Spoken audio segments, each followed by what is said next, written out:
Hey, if you're a Mormon basher, just don't. Go get some therapy. I was raised LDS too.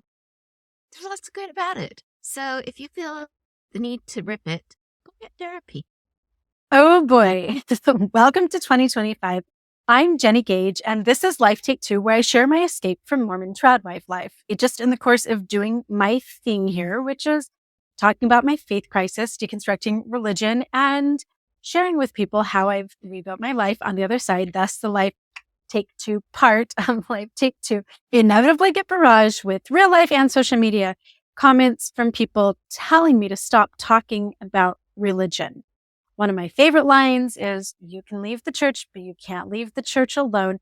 And just in general saying, move on. And some people actually outright threatening me.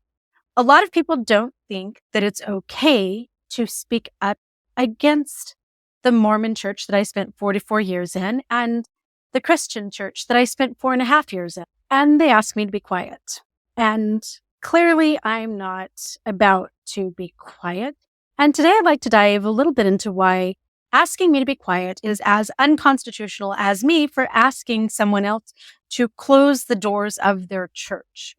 America is kind of an interesting experiment. And a lot of us 200 plus years in have the feeling that it was very well thought out, that they knew exactly what they were doing and they knew what the results of the Constitution and other governmental charters that they were putting into place would have hundreds and even potentially thousands of years later. But that's simply not the case. America was an experiment.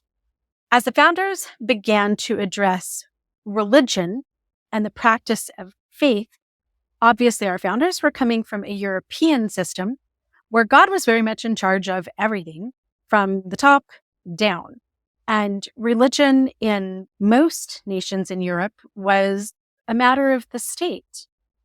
Not too long before America's independence, we had had religious sects that had colonized who were already creating problems with state-sponsored religion. Salem witch trials being a prime example of that. Nobody wanted a repeat of the Protestant Revolution, the Spanish Inquisition, the Crusades, any of those things that had taken so many lives in Europe. But what's a young nation to do if you don't want government-controlled religion, but you also don't want religious parties to run amok and cause some of the same problems that the theocracies did? Well, they came up with a pretty great method. In my opinion, it's sheer genius if it was implemented correctly. If it was, America would create an environment where atheists like myself and Christians and Muslims and Hindus and people who believe in dinosaurs ruling the world one day could all coexist harmoniously and live out their faith according to the dictates of their own conscience. Unfortunately, for so long in America, religion has taken over in ways that the founders never intended. And a lot of our policy and legislation is controlled by Christian nationalists and other religious people who treat America as though it is a theocracy, which it absolutely is not. But because 95% of Congress is Christian and so many of our lawmakers are pro-religion, we've leaned really heavily into freedom of religion, meaning that the religions can spread their message and they can worship and they can send out little missionaries to knock door to door and they can do whatever they want. But those who are not of their religion don't have those same rights in practice in America today. The same members of the Mormon Church who have dedicated most of their lives to going on missions and spreading the gospel want me to leave their church and just be silent because the religious freedom only applies to religious people in their minds, but that's not the case at all. Here's part of the First Amendment that's pure genius, where they have balanced out that theocracy with just anarchy and religious zealots running amok. They sandwich this freedom of religion, which is such a unique policy in America, with the freedom to assemble, freedom of the press, freedom of speech, we're not afraid as citizens to gather together and talk about anything that we want to. And that becomes the perfect checks and balances system for religion itself. The government doesn't need to step in and say, hey, this church is harming people. I'm guaranteed in the First Amendment that I can do that on TikTok and I can do that on Facebook and I can go talk to my neighbor about what happened in the Mormon church and I can talk to anybody that I want to because my freedom to assemble, my freedom of speech, and the freedom of the press acts as that natural checks and balances.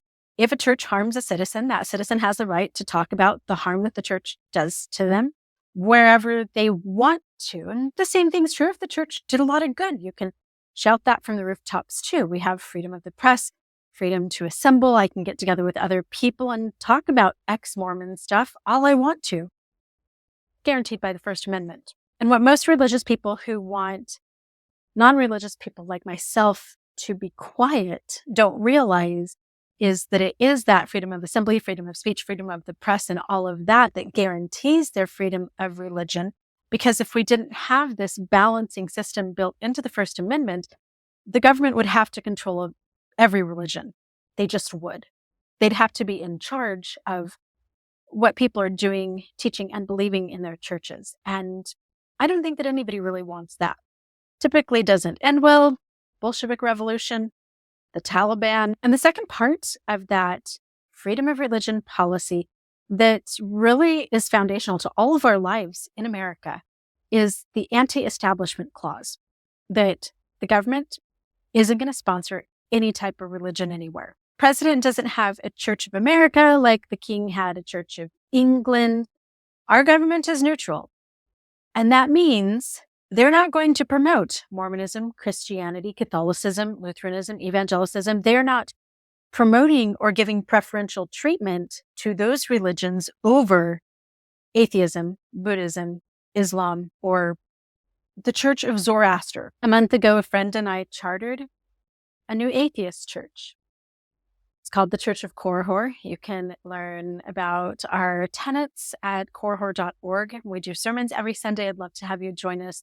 And we're doing a once a month Zoom hangout, kind of like a Sunday school class, where we talk about thoughts and ideas and build a little bit of community together. And when we filled out the paperwork for our church, the American government didn't reject it because we aren't the right religion. Here's what all of this means.